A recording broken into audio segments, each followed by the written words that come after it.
चांदनगर अंतर्गत ग्राम कोवाखेड़ा स्थित संगम स्थल पर पंडित अरुणानंद जी शास्त्री निवासी ग्राम बांसखेड़ा सात जी के सानिध्य में आयोजित 7 दिवसीय श्रीमद् भागवत कथा का आयोजन आज श्रद्धा, भक्ति और उल्लास के साथ संपन्न हुआ। निरंतर 7 दिनों तक चले इस धार्मिक आयोजन में बड़ी संख्या में श्रद्धालुओं ने श्रीमद् भागवत कथा का रसपान किया। कथा समापन के अवसर पर महा आरती का भव्य आयोजन किया गया, जिसमें समस्त ग्रामवासियों ने सहभागिता निभाई। इसके पश्चात श्रद्धालुओं के लिए विशाल भंडारे का आयोजन किया गया, जिसमें दूर दराज से आए भक्तों ने प्रसाद ग्रहण किया। इस अवसर पर जब हमारे संवाददाता ललित रघुवंशी ने कथावाचक पंडित अरुणानंद जी शास्त्री से बातचीत की, तो उन्होंने कहा, श्रीमद् भागवत कथा मानव जीवन को सत्मार्ग की ओर ले जाने वाली दिव्य कथा है। इसके श्रवण मात्र से ही मनुष्य के विकार दूर होते हैं और समाज में सद्भाव, प्रेम व संस्कारों का विकास होता है। ग्राम कुआखेड़ा के समस्त ग्रामवासियों ने जिस श्रद्धा और सहयोग से इस आयोजन को सफल बनाया है, वह वास्तव में सराहनीय है। मैं प्रभु श्री कृष्ण से सभी की सुख, शांति और समृद्धि की कामना करता हूँ। पूरे आयोजन के दौरान क्षेत्र में भक्ति में वातावरण बना रहा और हर और राधे राधे व हरे कृष्ण के जयकारे गूंजते रहे। समस्त ग्रामवासियों के सहयोग से संपन्न हुआ यह धार्मिक आयोजन क्षेत्र के लिए एक आध्यात्मिक प्रेरणा बनकर सामने आया है। रघुकुल न्यूज से जिला ब्यूरो चीफ ललित रघुवंशी की खास रिपोर्ट। जय श्री राम। मैं अभी यहाँ चांद नगर के अंतर्गत आने वाले ग्राम कुआखेड़ा में बैठा हूँ, क्योंकि इसको संगम स्थल बोलते हैं। संगम पे हम अभी बैठे हैं और यहाँ पर निरंतर प्रतिवर्ष 30 वर्षों से लगभग 32 वर्षों से बताया जा रहा है कि यहाँ पर भागवत का आयोजन होता है, श्रीमद् भागवत कथा का। क्योंकि 7 दिवसीय भागवत कथा होती है, लेकिन भंडारे का जो प्रोग्राम होता है वो 9 दिवसीय होता है। निरंतर डेली ही भंडारा यहाँ पर चलता है। तो मैं यहाँ पर पहुँचा और गुरुजी से मुलाकात हुई। अभी हम प्रोफेसर कर्ता जी से भी बात करेंगे। तो यहाँ के गुरुजी से मैं बात करना चाहूँगा कि आप अपना पहले पूरा परिचय दीजिए, आपका नाम, कितने वर्षों से आप यहाँ पर ये अनुष्ठान पूजा पाठ का काम कर रहे हैं। मैं कृष्णकांत दुबे, निवास स्थान पांजरा है। मैं कुआखेड़ा में विगत 32 वर्षों से निरंतर जुड़ा हुआ हूँ और इस ग्राम की पुरोहिती करता हूँ। इस स्थान से विशेष जुड़ा हूँ और यहाँ से मुझे काफी उपलब्धियाँ हुई है। मतलब मैंने स्वप्न में अगर कुछ मांगा हो तो मुझे प्रत्यक्ष मिला। यहाँ पे बाबा जगन्नाथ जी जिनने इसे आश्रम को किया, और यहाँ पे हनुमान जी की जो मूर्ति लाने का श्रेय है वो हमारे बाबा जी को जाता है, जगन्नाथ बाबा जी। उन्होंने अपने कंधे पे छकड़ा से खींचते हुए हनुमान जी को यहाँ पुलबैरा तक लाके वो यहाँ पे रखा। और जिस समय यहाँ पे यज्ञ था अपना दिघोरी में, उस बार से यहाँ पे भगवान हनुमान जी महाराज का ये मंदिर निर्माण कंप्लीट हो गया है, स्थापना हुई। और उसके बाद से यह भागवत कथा का दौर चल रहा है। यहाँ पे भक्त लोगों से सहयोग मिलके, मतलब समिति को आवश्यकता नहीं पड़ती, ग्राम के लोग मिलजुल के यहाँ प्रतिदिन भंडारे की व्यवस्था करते हैं। कथा के बाद में यहाँ भंडारा प्रसाद जो महाप्रसादी होती है वो बस्ती वालों की ओर से होती है। और बाकी यहाँ पे टोटल जो परिवार है, बच्चे हैं, नव युवा है, ये अपना रेगुलर अपना समर्थन देते हुए यहाँ प्रयास करते हैं और प्रतिदिन सेवा देते हैं। इस मंदिर को कितने वर्ष हो गए हैं? इस मंदिर को लगभग बने के लगभग हो गए यहाँ पे 17, 18, 22 वर्ष पूरा हो चुके। कुछ नव निर्माण कार्य भी दिख रहा है मंदिर। हाँ, नव निर्माण। इसमें पिछले सत्र में ये माता जी का एक मंदिर का निर्माण हुआ है, साथ में एक कमरा और बनाया गया है। और यहाँ पे ये कुटिया जो कच्ची थी बाबा जी की, ये कुटिया पक्की बनी है। और इसके बाद में यहाँ पे ये ब्राह्मणों को रुकने के लिए एक आश्रम तैयार हुआ है। ये अभी छोटे रूप में था पहले, इसके बाद इस वर्ष ही इसको कंप्लीट करके थोड़ा सा बड़ा रूप दिया गया है। एक मंच का निर्माण भी बाद में हुआ है। पहले कथा जो है वो मंच और तख्त के माध्यम से होती थी, लेकिन अभी आज की स्थिति में वहाँ पक्का अपना सबूतरा बन के कम्प्लीट है। उस समय कथा होती है। मैंने न्यूज के माध्यम से किसी से ये भी सुना था कि यहाँ पर पिछले 3 वर्ष पहले पूर्व कोई बाढ़ आया था पानी का, तो यहाँ पर पूरा पानी भर चुका था, जिसमें आप 2 दिन तक यहाँ पर फंसे हुए थे, ऐसा सूचना मेरे को। हाँ, ये जो थे बाबा जी वो 2 दिन तक यहाँ फंसे रहे। वो यहाँ से हेलीकॉप्टर से भी मदद की गई थी, पर आप निकल नहीं पाए थे, इसलिए फिर 2 बच्चे बस्ती से आके इनको दूसरे दिन निकाल के ले गए तैर के। इतना ऊंचा स्थान होने के बाद भी यहाँ पर पानी? हाँ, यहाँ पे तो पानी मतलब बहुत भर गया था। ये समझ लो कि मंदिर के नीचे वाला भाग, हनुमान जी के नीचे वाला भाग जो था वो पूरा डूबा हुआ था। ये कुटिया भी आधी डूबी थी। बाबा जी सिद्धि पे बैठ के और उन्होंने अपना आश्रय लिया था। तो ये थे हमने यहाँ का पूरा प्राचीन मंदिर है। ये लगभग 22 वर्ष बता रहे हैं मंदिर को, और कथा को लगभग 32 वर्ष यहाँ पर बता रहे हैं, क्योंकि यहाँ पर गांव का भी सहयोग होता है, क्षेत्र का भी सहयोग होता है। काफी जनप्रतिनिधि यहाँ पर आते हैं, जैसे कि आज भागवत का समापन था और आज विशाल भंडारा भी हुआ है, और भंडारे में भी सभी लोग यहाँ पर अपना प्रसाद ग्रहण करते हैं। लगभग यहाँ पर 500-600 से लेके 1000 से लेके 2000 तक भक्त यहाँ पर बताते जाते हैं। प्रति वर्ष ही यहाँ पर भक्तों की संख्या बढ़ते ही जा रही है निरंतर।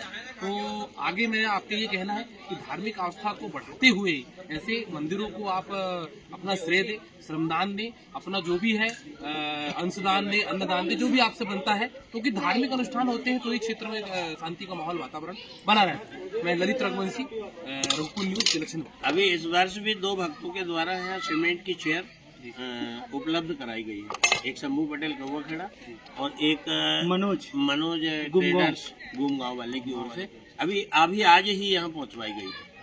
तो जैसे कि आपने अभी सुना, गुरुजी ने बताया कि यहाँ पर ऐसे बहुत सारे दानदाता भी हैं जिन्होंने अच्छा दान भी किया है और मंदिर का काफी सपोर्ट भी करते हैं, और आगे कोई अगर करना चाहे तो स्वागत है उनका।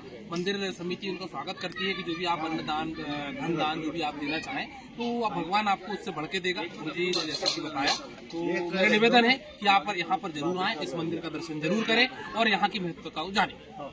मैं ललित रघुवंशी, रघुकुल न्यूज, जिला छिंदवाड़ा। जैसा कि मैं अभी यहाँ पर पहुंचा हूँ ग्राम कौवा खेड़ा में, जो कि छिंदवाड़ा जिले के चांद नगर के अंतर्गत आता है, और हम अभी जो बैठे हैं संगम स्तंभ में बैठे हैं। संगम स्तंभ आपने सुना होगा कि प्रयागराज में था, वो त्रिवेणी संगम है, लेकिन चांद क्षेत्र के कौवा खेड़ा में एक 2 नदी आपस में आकर यहाँ पर मिली है, तो इसलिए इसको संगम स्थल कहते हैं। और यहाँ पर भव्य विशाल 3 नदी, लगभग यहाँ पे भी बताया गया जैसे कि ये 3 नदी यहाँ पर भी मिली हुई है, और ये संगम स्थल पर ही हम अभी बैठे हैं। और यहाँ पर भव्य विशाल मंदिर है, क्योंकि 22 वर्षों से ये मंदिर यहाँ पर स्थापित है, और यहाँ पर निरंतर प्रतिवर्ष, जैसे कि अभी आपने देखा कि यहाँ पर भागवत प्रवचन चलती आ रही है, धार्मिक अनुष्ठान होते आ रहे हैं। तो इस वर्ष जो कथावाचक थे यहाँ पर, जिनके मुखार बिंद से 7 दिवसीय कथा का यहाँ पर आयोजन चल रहा है, हम उनसे बात करेंगे कि आप कितने वर्षों से कथा कर रहे हैं और निरंतर कथा का उद्देश्य क्या है, ये सारी चीजें हम जानेंगे। जैसे कि गुरुदेव, जय श्री सीताराम। जय श्री राम। सीताराम। पहले तो आप अपना परिचय दीजिए, आपका पूरा नाम, निवास स्थान। मैं पंडित अरुणानंद शास्त्री, ग्राम बांसखेड़ा। मैंने बचपन से ही काशी में रहकर के शिक्षा को प्राप्त किया है, और वहीं से गुरुदेव की कृपा से मैं भगवान नाम का कीर्तन कथा गान कर रहा हूँ। इसमें राम कथा, शिव महापुराण, श्रीमद् भागवत कथा का वाचन मैं करता हूँ। और विशेषकर मेरा उद्देश्य यह है कि हम जो युवा लोग हैं, इस समय मार्ग भटकते जा रहे हैं, नाना प्रकार के नशाओं में हम लोग लगते जा रहे हैं, तो हम निशा से मुक्त होकर के और यह एक लक्ष्य बनाए कि नशा मुक्त भारत देश को बनाए, हमारी युवा पीढ़ी अच्छा कार्य करे, गौ सेवा, ब्राह्मण सेवा, संत सेवा करे, दीनहीनों की सेवा करे, और जो हमारे सत्य सनातन धर्म के लिए सब लोग एकजुट होकर के काम करें। एकजुट होकर के चलेंगे तो हम लोग आगे बढ़ेंगे, अपने जो धार्मिक स्थान है उनकी सुरक्षा हम लोग कर पाएंगे, ऐसा हमारा उद्देश्य है। जी, यहाँ पर जो आपकी 7 दिवसीय कथा चल रही है, वो कौन सी कथा है? श्रीमद् भागवत कथा। श्रीमद् भागवत कथा। श्रीमद् भागवत कथा में मुख्य जो प्रेरणा स्रोत देने लायक चीजें क्या है, जो युवा पीढ़ी को सीख सके? श्रीमद् भागवत में जो है कई प्रकार के कई चरित्र भगवान के हैं जी। उसमें जो है जैसे भगवान श्री कृष्ण ने बाल लीला किया जी, इसमें जैसे हम लोग गोवर्धन लीला लेते हैं जी, तो गोवर्धन लीला लेकर के भगवान ने मानो ये संदेश दिया है जनमानस को, यह जो पर्यावरण है जी, इसको सुरक्षित करना हम सबका धर्म बनता है, कर्तव्य बनता है। जी, इसलिए पर्यावरण, जल की शुद्धि, जी, जहाँ जहाँ भी जो है जो अशुद्धियाँ आ रही है जी, उसको शुद्ध करने का कार्य जो भगवान कृष्ण ने हमको शिक्षा दिया है जी, वह सब हमको करना चाहिए। और मैं आपसे पूछना चाहूंगा कि जैसे हमारे अभी कुछ वर्षों से अच्छा माहौल था देश का, लेकिन अभी इस वर्ष से हमको ये देखने में आ रहा है कि हिंदू जो है बहुत सी जगह सुनने में आता है कि खतरे में है, बहुत सी जगह विदेशी आक्रांत आए हैं या अन्य धर्म के लोग हमारे ऊपर प्रार्थनाघात कर रहे हैं। जैसे बांग्लादेश की घटना हुई, पाकिस्तान की कुछ घटना हुई, और हमारे ही छिंदवाड़ा जिले में लालगांव की निरंतर घटनाएं सुनने में आ रही है।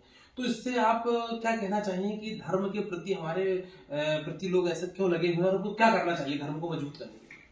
मैं इस विषय में ऐसा समझता हूँ कि हमारे धर्म के लिए जब तक कि हमारी निष्ठा नहीं बनेगी, हमारी अपने धर्म में निष्ठा बननी चाहिए। अगर हमारी निष्ठा हमारे धर्म के प्रति लगी रहेगी तो कोई भी धर्म वाला हमारे धर्म को इधर उधर नहीं कर सकता। हम लोग अपने धर्म के लिए बिल्कुल खड़े रहें, धर्म पर निष्ठा रखें और धर्म पर चले तो कोई भी धर्म वाले हमारे धर्म को इधर उधर नहीं कर सकते। हमारी निष्ठा बनी रहनी चाहिए अपने धर्म में। वैसे कुछ लोग अभी क्या है, क्रिश्चियन लोग हैं या इस्लामिक लोग हैं, वो अपना धर्म के लोगों को गुमराह करके पैसे का प्रलोभन देके धर्मांतरण का प्रक्रिया करवा रहे हैं और जो लव जिहाद के मामले चल रहे हैं जिसमें मुसलमान लड़के हिंदू आईडी बनाकर, हिंदू नाम बताकर हिंदू लड़कियों के साथ लव जिहाद कर रहे हैं, उस विषय में आपका क्या कहना है? मेरा ऐसा मानना है कि एक तो मैंने कहा कि पहले धर्म के प्रति निष्ठा माने, हम अपने धर्म पर चले। अगर हम अपने धर्म को समझेंगे, उस पर चलेंगे तो कोई भी व्यक्ति हमको अपने मार्ग से भटका नहीं सकता है जी। हम अपने धर्म पर चलते रहें, दूसरे धर्म वाले हमारा कुछ नहीं कर सकते, क्योंकि हमारा सनातन धर्म है, ये हमेशा से चला आ रहा है, आज भी है और आगे भी रहेगा। बस निष्ठा बनाने की आवश्यकता है हमको। जी, तो बहुत बहुत धन्यवाद आपका। जैसे कि हमने गुरुजी से बात किया और इन्होंने ये भी कहा है कि भागवत के प्रति, धर्म के प्रति अगर हमारी कट्टरता और हमारा जो है विश्वास संकल्प अच्छा बना रहा तो हमारे धर्म को कोई भी झकझोर नहीं सकता, ना उससे टकरा सकता है, ना उसे हिला सकता है। बस हमें हमारे धर्म के प्रति कट्टर बनना पड़ेगा। जिस प्रकार दूसरे धर्म के लोग अपने धर्म के प्रति कट्टर हैं, उसी प्रकार हमें भी अपने धर्म के प्रति कट्टर होना पड़ेगा और धार्मिक चीजों में अपनी आस्था जुटाना पड़ेगा।